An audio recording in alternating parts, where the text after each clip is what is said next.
Assalamualaikum warahmatullahi wabarakatuh. Di sini saya akan menjelaskan materi tentang konsep dasar algoritma dalam pemrograman. Apa itu algoritma? Algoritma adalah serangkaian instruksi atau langkah-langkah yang terstruktur untuk menyelesaikan suatu masalah atau mencapai tujuan tertentu. Algoritma memakai peran vital dalam dunia pemrograman, di mana mereka bertindak sebagai blueprint untuk memecahkan berbagai masalah secara sistematis dan logis. Contoh sederhana dalam kehidupan sehari-hari dapat dilihat dalam aspek memasak, yang berisi instruksi langkah demi langkah. Dalam dunia komputasi, algoritma diterapkan untuk melakukan tugas secara efisien, baik itu menghitung, mengurutkan data, atau membuat keputusan otomatis. Penggunaan algoritma tidak hanya terbatas pada komputer, tetapi juga di berbagai bidang, termasuk matematika, ilmu data, robotika, kecerdasan buatan, dan ilmu teknologi. Algoritma memungkinkan pemrosesan data dalam skala besar dengan akurasi tinggi dan efisiensi waktu. Karakteristik algoritma. Yang pertama ada input yang jelas. Jadi, algoritma menerima input yang telah terdefinisi sebelumnya. Input ini adalah data yang digunakan dalam proses perhitungan atau manipulasi.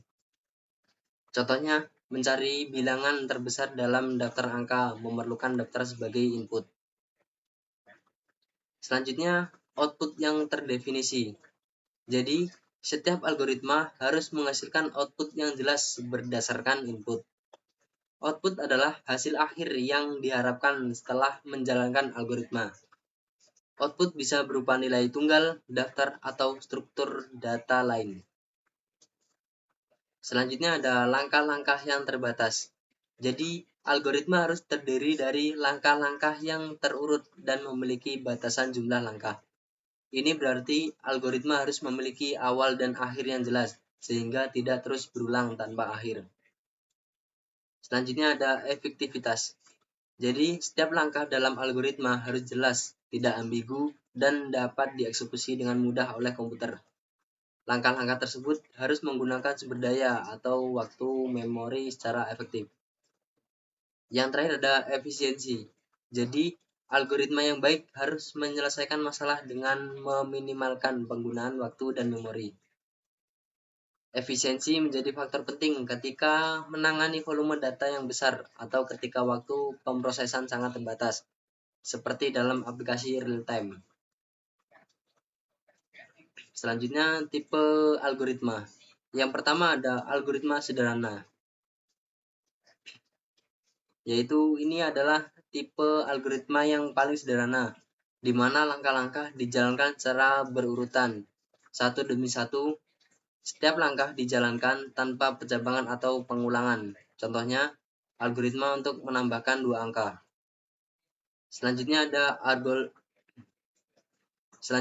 algoritma seleksi, yaitu algoritma ini melibatkan pengambilan keputusan berdasarkan kondisi tertentu. Jika kondisi terpenuhi, maka jalur tertentu akan diambil. Sebaliknya, jalur lain akan dijalankan. Contoh, dalam algoritma if-else, pemrograman memilih satu dari 2 jalur tergantung pada kondisi yang diberikan. Selanjutnya ada algoritma perulangan. Algoritma yang mengulang langkah-langkah sehingga suatu kondisi terpenuhi. Loop seperti for dan while digunakan untuk mengulang tugas berkali-kali. Misalnya, menghitung jumlah elemen dalam daftar atau melakukan perhitungan berulang. Selanjutnya ada algoritma rekursif, yaitu algoritma ini memanggil dirinya sendiri untuk menyelesaikan submasalah yang lebih kecil. Contoh, algoritma pencarian biner atau binary search yang memecahkan daftar menjadi 2 bagian secara rekursif untuk menemukan elemen tertentu. Selanjutnya ada algoritma greedy. Algoritma ini mengambil keputusan terbaik yang tersedia di setiap langkah, dengan harapan solusi optimal akan dicapai pada akhir proses. Contohnya, algoritma untuk memecahkan masalah ransel. Selanjutnya ada algoritma pembagian dan penakluk. Algoritma ini membagi masalah besar menjadi submasalah yang lebih kecil, menyelesaikan masing-masing submasalah, kemudian menghubungkan hasilnya. Contoh, merge sort dan quick sort. Kompleksitas algoritma. Yang pertama ada time complexity atau kompleksitas waktu, yaitu mengukur waktu eksekusi yang dibutuhkan oleh algoritma seiring bertambahnya ukuran input. Selanjutnya ada space complexity atau kompleksitas memori, yaitu mengukur jumlah memori yang dibutuhkan oleh algoritma dan penting dalam masalah di mana ruang penyimpanan terbatas. Pentingnya efisiensi algoritma. Yang pertama ada pengolahan data besar atau big data. Dengan meningkatnya jumlah data yang diproses oleh organisasi dan aplikasi, algoritma yang efisien sangat diperlukan untuk menangani volume data besar dalam waktu yang singkat. Misalnya, algoritma pencarian cepat memungkinkan mesin pencari seperti Google memberikan hasil pencarian dalam hitung detik meskipun mengelola miliaran halaman web. Selanjutnya ada optimalisasi sumber daya, yaitu algoritma yang efisien memaksimalkan penggunaan CPU dan memori, mengurangi kebutuhan untuk memperluas infrastruktur perangkat keras. Selanjutnya ada kecepatan eksekusi, yaitu dalam aplikasi real time seperti sistem perdagangan saham atau sistem navigasi GPS, kecepatan eksekusi sangat penting. Algoritma yang lambat dapat menyebabkan keterlambatan yang signifikan dan mengakibatkan kehilangan peluang. Contoh algoritma umum.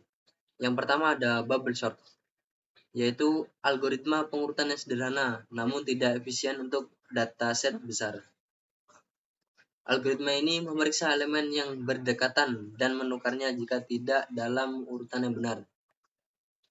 Kompleksitas waktu sehingga tidak ideal untuk data besar.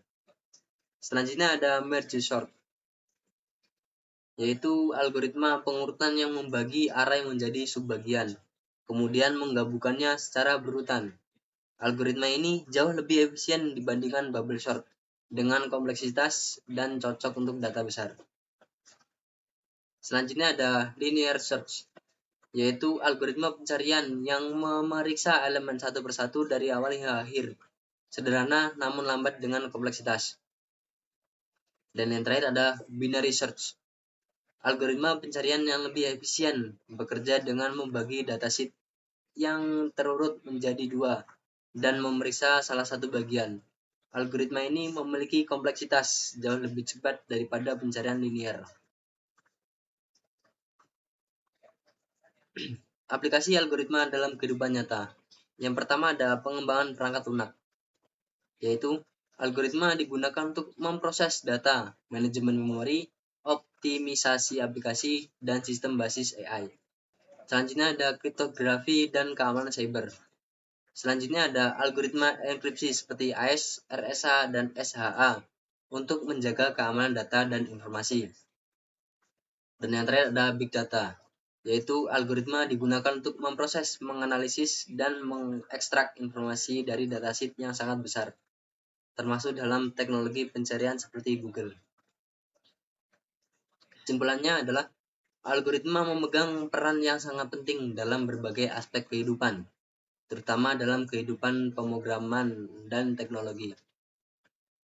Algoritma memberikan solusi yang terstruktur dan efisien dalam menyelesaikan berbagai masalah, baik yang sederhana maupun kompleks. Dalam memilih algoritma yang tepat, efisiensi menjadi faktor utama yang harus diperhatikan, terutama dalam hal waktu dan ruang yang digunakan. Semakin efisien algoritma, semakin cepat dan hemat sumber daya hasil yang diperoleh. Kompleksitas algoritma, seperti kompleksitas waktu dan memori, menjadi dasar pertimbangan dalam memilih algoritma yang sesuai untuk suatu masalah.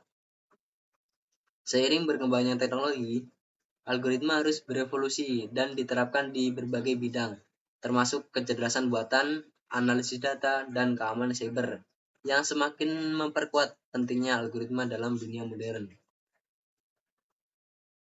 Sekian penjelasan materi dari saya, semoga bermanfaat. Saya akhiri, wassalamualaikum warahmatullahi wabarakatuh.